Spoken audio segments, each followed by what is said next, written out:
লেখক ধীৰেন ভৰালীৰ ভঠেলি আৰু মতিৰামৰ সাধুৰ শুভ উন্মোচন।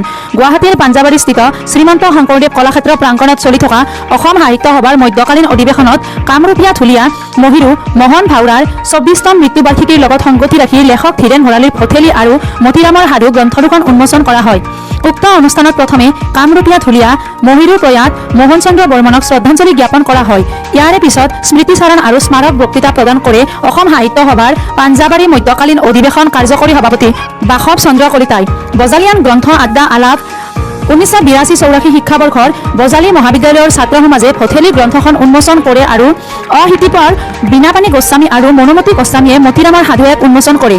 উক্ত অনুষ্ঠানত ভৰালী প্ৰকাশনৰ স্বত্বাধিকাৰী শশাংক ভৰালী প্ৰমুখ্যে লেখক ধীৰেন ভৰালীৰ উপৰিও বহুতো বিশিষ্ট লেখক লেখিকা তথা গ্ৰন্থপ্ৰেমীসকল উপস্থিত থাকে।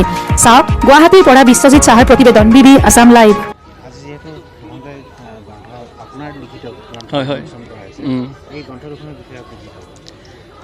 মই যোৱা 25 ডিচেম্বৰ খানাপাৰা গ্ৰন্থমেলাত মই 3খন গ্ৰন্থ উন্মোচন কৰিলোঁ।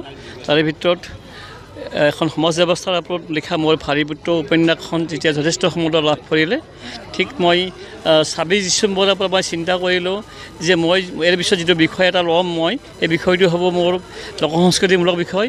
আৰু সিদিনাই মই 25 ডিচেম্বৰত আৰু এখন গ্ৰন্থ উন্মোচন কৰিছিলোঁ। অৱশ্যে এইটো দ্বিতীয় খণ্ড আছিল, কামৰূপীয়া ঢুলীয়া। সেইখনো যথেষ্ট সমাদৰ লাভ কৰিলে। তাৰপিছত মানে বিষ্ণু ৰাভাৰ ওপৰত মই এখন দেখিলোঁ, অজ্ঞাত বাহৰ বিষ্ণু ৰাভা।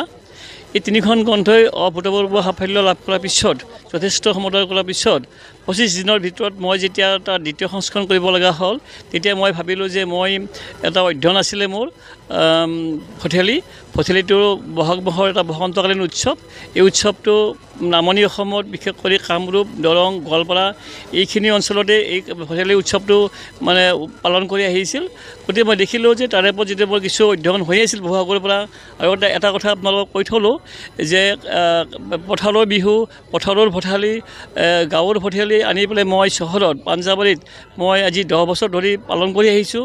গতিকে ভঠেলিৰ লগত মই বিভিন্ন ধৰণৰ মানুহক লগ পাইছোঁ বা তেওঁলোকৰ দ্বাৰা লিখালোঁ। তেওঁলোকে লিখাই মেলি বিভিন্ন অঞ্চলৰ ভঠেলিৰ বিষয়ে এটা বিতং বৰ্ণনা কৰি মই ভঠেলি নামৰ যিখন কামৰূপী লোক সংস্কৃতি ভঠেলিৰ এটা সংকলন কৰিলোঁ। আজি সেই সংকলনটো এতিয়া উন্মোচন হ'ল। নাম দিলোঁ মই কামৰূপী লোক উৎসৱ ভঠেলি।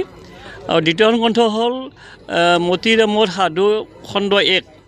মতিৰামৰ সাধুখন মই এজন মতিৰাম এটা জীৱন্ত চৰিত্ৰ। সেইজন আজি ঢুকুৱা প্ৰায় 12 বছৰ হ'ল। তেখেতে আমাক সৰুকালত মোৰ গাঁৱতে ঘৰ, তেওঁৰ একে গাঁৱতে ঘৰ। মোৰ ঘৰ নলবাৰী জিলাৰ কৈহাটীত মোৰ মানে স্বৰ্গগত পিতা তেওঁ বন্ধু আছিল। আৰু তেওঁ আমাৰ ঘৰ যেতিয়া আহিব, আমি তেওঁক খুব মানে ৰসৰ ভঁৰাল আছিল।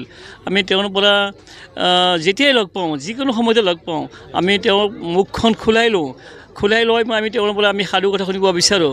সেই সাধুবোৰক মই স্মৰণ কৰি মই এখন সাধু পুথি লিখিছিলোঁ মই 1994 চনত। আজি তাৰে দ্বিতীয় সংস্কৰণটো কৰিলোঁ আৰু সেইখনো আজি এই গ্ৰন্থমেলাতে আমি উন্মোচন কৰিলোঁ।